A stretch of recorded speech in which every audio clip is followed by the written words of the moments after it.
Bienvenue dans votre chaîne préférée, l'information en temps réel, la République de l'info. Avant de commencer, n'hésitez pas à vous abonner à la chaîne et d'être courtois dans les commentaires. C'est un secret de Polichinelle, la transition malienne est en perte de vitesse. Elle pédale dans la choucroute, ses protagonistes rament à contre-courant dans un sens contraire des aiguilles d'une montre. Et son chef, colonel Assimi Goïta, ne semble pas sortir de son silence habituel. De plus en plus de Maliens, des villes comme de l'intérieur, s'interrogent sur le soudain lassisme d'un pouvoir qui tire pourtant sa légitimité de l'acquiescement général du peuple. Mais peut-on encore redresser la barre et remonter la pente? Chasser le naturisme, ils reviennent au bungalow. Depuis toujours, le président de la transition, le colonel Assimi Goïta, s'est imposé un silence de cimetière.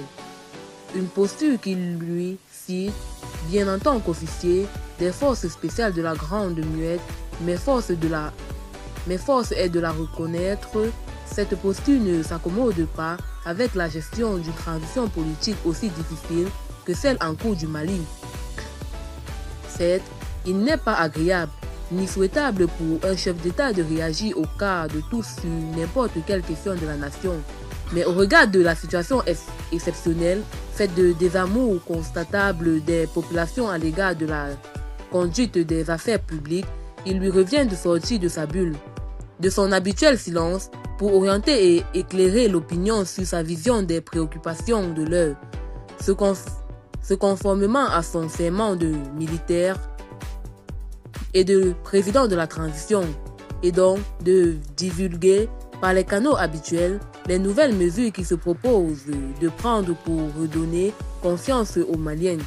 À cet effet, le président Goïta, pour convoquer une rencontre d'urgence avec les représentants de toutes les couches de la nation pour échanger sur les préoccupations du moment qui empêchent nombre de ses compatriotes de dormir tranquillement.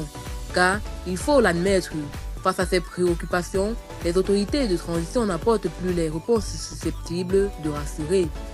À défaut de cette rencontre de haut niveau, il revient au président Goïta de faire une adresse à la nation pour faire l'état des lieux des chantiers amorcés après 17 mois de rectification de la transition. De même, faire le point des actions d'envergure qui seront entreprises en cette année finissante et durant le reste du délai imparti à la transition. Eh bien, c'est tout pour cette note d'information. N'hésitez pas à mettre en commentaire vos impressions et à très bientôt pour une nouvelle note d'information.